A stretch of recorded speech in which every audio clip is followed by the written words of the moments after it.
क्या प्रसिद्ध कृष्णा को टीम से बाहर जाना चाहिए? और अगर टीम इंडिया को साउथ अफ्रीका में टेस्ट जीतना है तो इन दो खिलाड़ियों को अंदर लाना चाहिए? ये एक सवाल था जो पूछा जा रहा था। अब सुनील गावस्कर ने जवाब दिया, अपनी सलाह भी दी। उन्होंने कहा कि यार ये दो खिलाड़ी हैं जो आपको साउथ अफ्रीका में टेस्ट जिता सकते हैं, तो भैया इन दो को बाहर कीजिए और इन दो को लेके आइए। इंडिया वर्सेस साउथ अफ्रीका, एक वो लव स्टोरी जो कि अभी तक तो एक तरफा चल रही है, क्योंकि साउथ अफ्रीका ही तमाम सीरीज जीतता है। हम आज तक एक भी सीरीज नहीं जीते हैं और इस बार उम्मीद थी, क्योंकि साउथ अफ्रीका एक इनएक्सपीरियंस साइड थी और इंडिया के पास एक्सपीरियंस, बड़े बड़े नाम, बहुत बड़े बड़े खिलाड़ी थे। लेकिन वही हाल हुआ जो हमेशा होता हुआ आया है।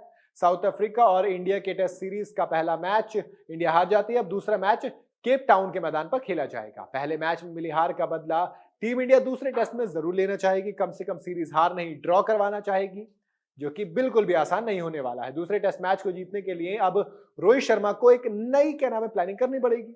वहीं दूसरे टेस्ट मैच जीतने के लिए टीम इंडिया के एक्स बड़े खिलाड़ी सुनील गावस्कर ने टीम इंडिया में दो चेंजेस करने की सलाह दी है। सुनील गावस्कर का मानना है कि दूसरे टेस्ट मैच में जीतने के लिए आपको इन दो बदलावों को करना ही पड़ेगा, क्योंकि भैया पहला मैच आप हार चुके हो, 0-1 से पिछड़ गए हो, पीछे आ गए, मतलब आप सीरीज आप जीत तो सकते ही नहीं। अब मैक्सिमम अब आप सीरीज ड्रॉ करने के लिए खेलोगे। दूसरे टेस्ट मैच जीतने के लिए सुनील गावस्कर को लगता है कि टीम इंडिया को प्लेइंग 11 में अब रविंद्र जडेजा को लाना चाहिए। जडेजा पूरी तरह से फिट हैं, बैक स्पैज्म हो गया था उनको, जिसकी वजह से अश्विन खेले थे, और अब वो पूरी तरह से फिट हैं, तो उनका टीम में आना बनता है। खैर, उनकी जगह अश्विन खेले थे और अश्विन ने कुछ खास परफॉर्म किया नहीं। जडेजा की बात करूं तो काफी शानदार फॉर्म में है। टेस्ट क्रिकेट में बाहर की पिचेस पर जडेजा अच्छी बॉलिंग भी करते हैं। हालांकि मुझे ऐसा लगता है कि सुनील गावस्कर साहब, पिछली बार तो स्पिनर की जरूरत ही नहीं पड़ती साउथ अफ्रीका को। हमारे अश्विन ने एक विकेट जरूर ले लिया था, लेकिन उसमें भी कुछ हमें मिल नहीं रहा था। स्पिनर के तौर पर पिचेस में कुछ था ही नहीं। एक्सपीरियंस की बात करूं तो जडेजा के पास काफी अच्छा है, दोनों पे बैटिंग और बॉलिंग दोनों अच्छे कर सकते हैं। इसके अलावा प्रसिद्ध कृष्णा, ये वो खिलाड़ी है जिसके चयन पर काफी सारे सवाल थे। डोमेस्टिक में उन्होंने बहुत शानदार परफॉर्म किया, लेकिन क्या साउथ अफ्रीका में इनका डेब्यू कराना ठीक था?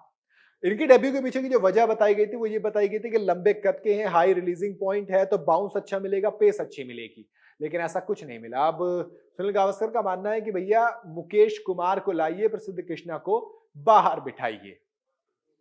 बड़ी चीज है, टेस्ट सीरीज से पहले इंडिया और साउथ अफ्रीका के बीच 3 मैचों की वनडे सीरीज खेली गई थी, जिसको टीम इंडिया ने 2-1 से अपने नाम कर लिया था।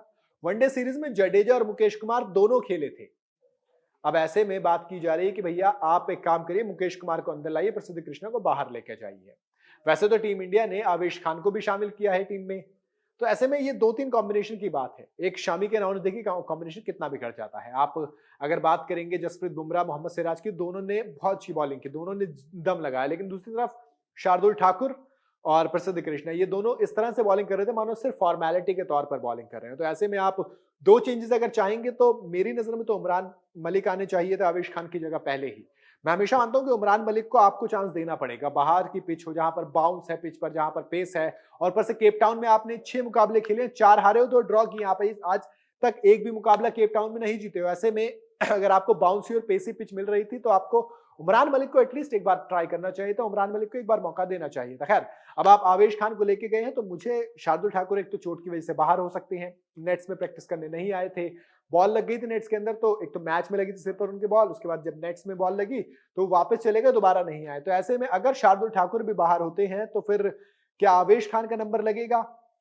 क्योंकि फिर आपको अगर पेसर चाहिए तो फिर जसप्रीत बुमराह, मोहम्मद सिराज, आवेश खान और मुकेश कुमार, ये 4 पेसर्स के साथ आप जा सकते हैं। जडेजा आपके पास बैटिंग में आएंगे, लेकिन आपको बैटिंग भी चाहिए, तो फिर आपको देखना पड़ेगा आप कौन खिलाओगे, कौन बाहर जाएगा, क्योंकि आपके पास एक पेस बॉलिंग ऑलराउंडर नहीं है। वो एक बड़ी कमी है आपके पास, आपने नहीं डेवलप किया।